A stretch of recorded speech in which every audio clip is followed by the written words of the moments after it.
Hey everybody, it's Lily here. It's another beautiful day. Hope you're having a good one too.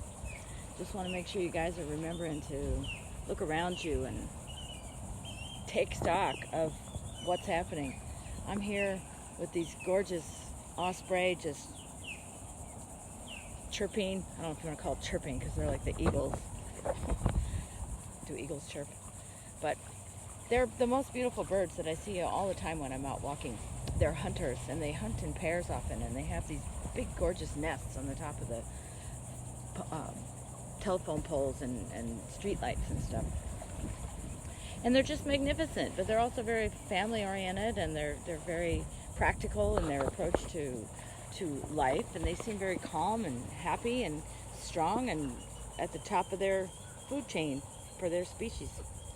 And I just wonder, are you living your best life too, like an osprey, or are you living a smaller life? There's smaller birds that hunt and that are, good at what they do. But I'm wondering if you guys think that you're so small that you can't have the life that you want. If you think that your circumstances are such that you're just meant to be a small bird or something like that, and you don't reach higher or dream bigger or invest in the confidence that you need to get yourself to where you want to go. Did you see that? That's a sandhill crane just walked right behind me. Hey, buddy. I'm having this massive experience with animals today because I'm living in this place that's massively aligned with nature and my own nature and peaceful and strong. And I saw a 4-foot iguana run across my path today too. I mean, just massive connection with wildlife that is majestic in its own way. But it's almost like when you start living the life that you truly want for yourself, you start encountering people and experiences that reflect that alignment with yourself, that sense of abundance, that sense of worthiness. So if you're kind of living a life of scarcity or a life of settling or a life of fear, you're not able to really access those experiences, those higher, better, more peaceful, more natural, more fulfilling experiences, because you're cutting yourself off from that at every turn.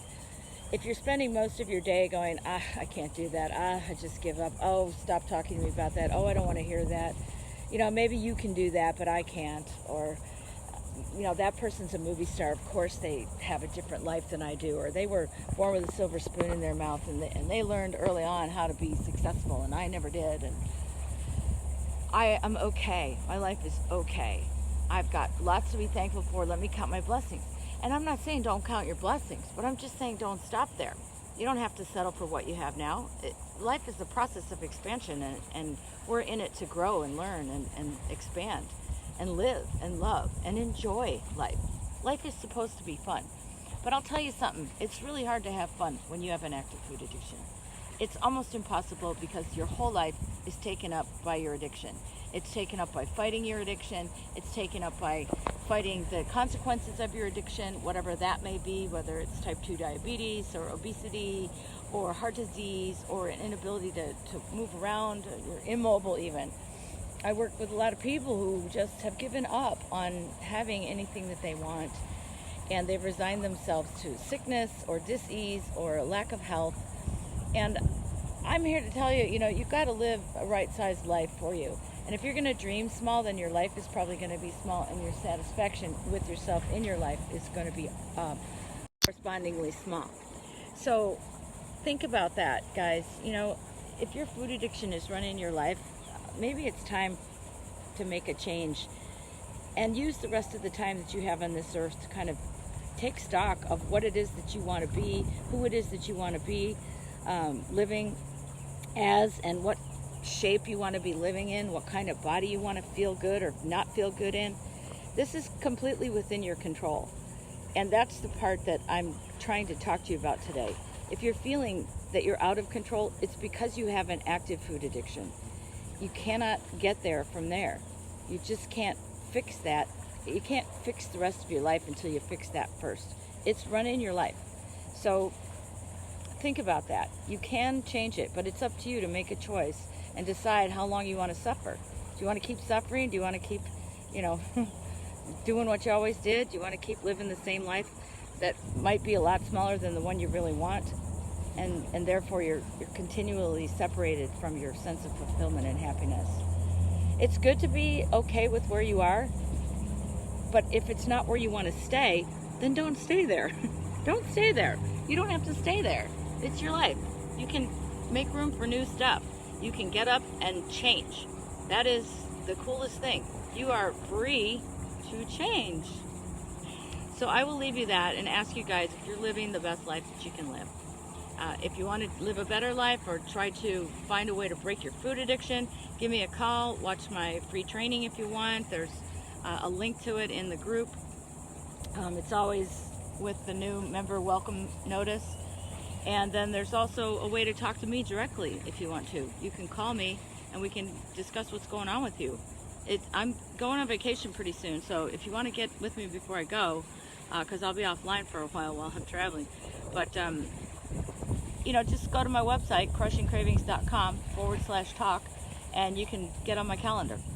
So, you guys, think about your life. Live the life that you want and start moving towards that goal sooner rather than later. No one's stopping you except for you. I know you don't want to hear that. Sometimes you want to make up excuses. It's my genes, it's my upbringing, it's my lack of funds, it's my whatever. But I'll tell you something. If you had something that you really wanted, that your kid needed or something, a surgery or something like that, and they couldn't live without it, they were miserable and unhappy and unhealthy, you would be able to make that decision without really thinking too hard about it. But for some reason, when it comes to taking care of ourselves, especially us, especially women as caretakers, put everybody else's needs first. And until you decide that you're worthy and you deserve to have the things that you need to thrive, and that it's okay to want them and it's okay to go and get them, till you make that decision and feel worthy of having that and giving yourself permission to go out and get it, nothing's really going to change. So, again, it's your choice, it's your life. Make it a good one. All right, Lily out.